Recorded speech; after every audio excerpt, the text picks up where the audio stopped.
everybody. I've got double sunglasses on. I got my husband's sunglasses on my head. They fell off his head earlier. He's out on the building project. It's been a very busy couple of weeks.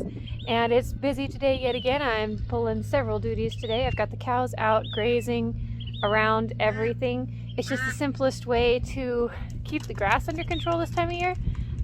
So they'll graze around all of the, I'm going to call it junk, but it's good junk, you know, extra wood and tires and tin and everything that I need to clean up that just takes hours to weed eat around and mow around. So the cows just take her down to the dirt. They're going to a new pasture here in a few days, so today is their chance to get it all mowed down for me. But right now I'm standing in the bunny run, and let me turn the camera around and show you what's going on. So I've been working out here. I have filled in her underground burrow, and that was something I put there back in the fall. I dug her a little burrow, and then she continued to dig it even deeper, and that was wonderful. That was a nice place for her to be, safe place, warm place for her to be this last winter, because I didn't have the rest of this built yet. But it was never in the plan for that to be a permanent burrow, because breeding rabbits, I like to be able to get to the kits before they are really old, and I can't reach down the bottom of that burrow. So it has been covered over. I have got chicken wire here on the base so that she can't dig a new burrow. I'm going to plant all of this to some version of grass, alfalfa, maybe oats, some kind of crop is going to become the base in both the bunny pen and the duck pen.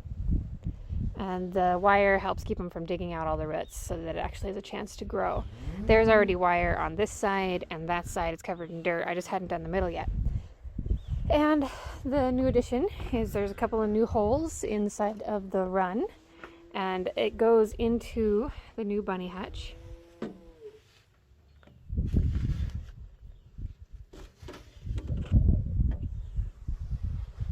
There's two holes. These pieces here, there's two. They're just sitting together at the moment. They fit in the holes, and then this big tube that she's currently playing with will be cut in half, and one half of it will lead to the top hole to the ground. The other half will lead to the bottom hole to the ground. So she will have a spot for nesting and a spot inside the run for eating and drinking. And this will just be outside area. And that'll be a good spot for her to be in the winter. She'll be nice and warm and toasty in the building. But I've laid it all out in here so she could get used to it while it is horizontal, instead of trying to get her used to it vertically for the rest of the day. And she's already taken to it. She loves it. Bunnies love tubes. But when I'm not doing this or getting the cows out of something they're not supposed to be in, I am helping hang the doors on the shop. They're building them, and then it takes 3 people to stand them up. I'm really kind of not extraordinarily helpful standing them up, but one person has to move the blocks, so that is me. Fancy's being really good with all the cows around. Temptation is hard. Oh, and the other news I got is that I have had a varmint issue out here at the run, which I knew would happen eventually, especially when people were asking me a year ago how I keep predators out of the run, because I've got bunnies and ducks and cats all out here away from the house. It's not too far from the house, but I mean it's over here, and the fence isn't all that aggressively protective. It's just kind of keeping the animals in and the dog out. But I hadn't had any trouble yet, and I think that was because of the dog. The dog is constantly out here, and everything has a place to get in the building. It can go in the building to get away from hawks, eagles, vultures, those kind of predators. There isn't too much I can do about mountain lions. If I have a mountain lion come through, that's just going to be what it is. There isn't too much I can do about that. Coyotes, I haven't had any trouble with coyotes at all. The dog keeps the coyotes chased off. But I've had a very bad problem with skunks. We had a big batch of skunks come around, and we've eliminated at least 6 in the last couple of months. They got into the barn bad, had a batch of skunks in the barn. I had a couple out here, and something has been stealing eggs from the duck. and I assumed that it was skunks. So I've got skunk traps out here, and we got one, and then I didn't have a problem for quite a while, and then all of a sudden my duck had a nice beautiful nest of 14 eggs. She was hatching out 14. She'd been working on it a long time, and in one night 14 eggs went missing. And that's not a thing a skunk will do. A skunk will like go in and eat the eggs, so crack them and eat them and leave the shells, but all 14 eggs disappeared. They were gone. I couldn't find the shells anywhere around. So I know it wasn't the dog, because she can't actually get into the duck run, but it just completely baffled me. And I was like, man, that is one aggressive skunk.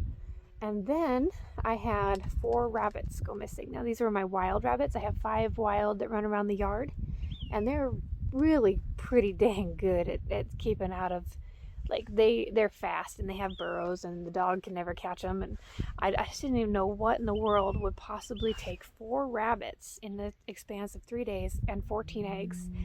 And then the next day I had planted seed potatoes and onion bulbs in the garden, and I came out and something had dug up a huge amount of the seed potatoes and onions. And again, that is something that a critter like a skunk or a raccoon would do. But these were up in my raised garden tanks, so it's a good 3 feet off the ground, which skunks are pretty aggressive critters, but that just seemed really odd. This hole was big, but the thing that really flagged it for me was that there wasn't any potatoes or onions left.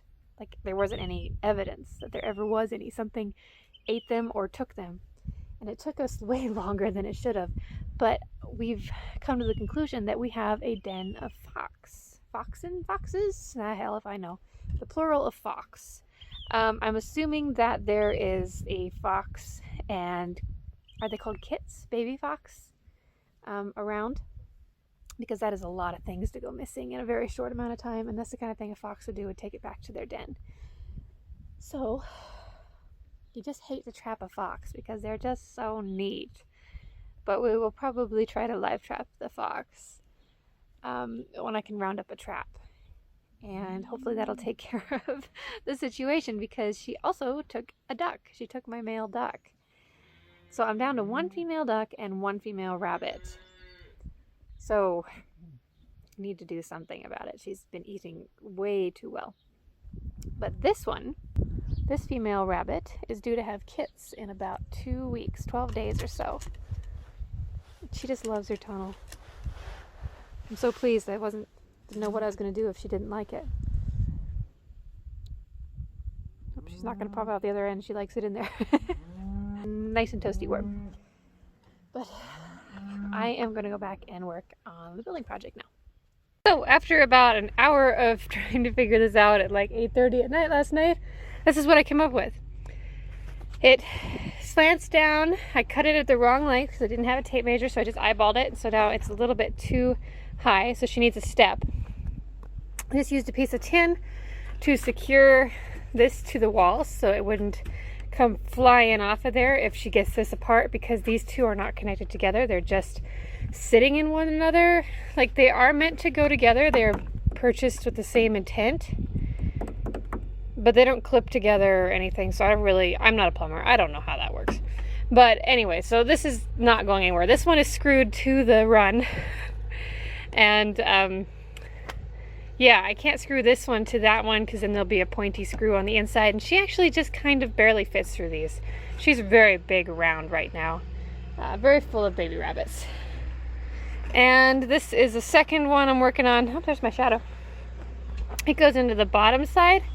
So she'll have a den and then a place to eat and drink on the inside of the run, which will make it so much easier for me in the winter to have all the animal food and water in the run instead of some of it out here and some of it in there and everywhere else. I got these tube tees, which was actually kind of really funny. In Menards, we were trying to figure out how big around the rabbit was without actually having the rabbit, but we decided this was about the size around of the rabbit. I cut this was necked down to about a hole this size, and I cut that off of there because she doesn't fit through it very well. I didn't cut it off of this one yet, but she's currently up there, which I'm trying to make that a low stress environment when she's in there, so she'll want to be in there. So we'll cut that later. But this one is going up there, and Miles has got to come and make the hole a little bit bigger because it won't actually, it's not quite big enough. So yes, lots going on. So I have a gap between the bunny run and the building. So I have just lined it with mesh wire so that there's like a little bridge that'll hold her up. And then this goes in here. It requires 2 hands, and then it sits like this. So this is how it turned out. Not the most beautiful thing in the world, but actually works really good.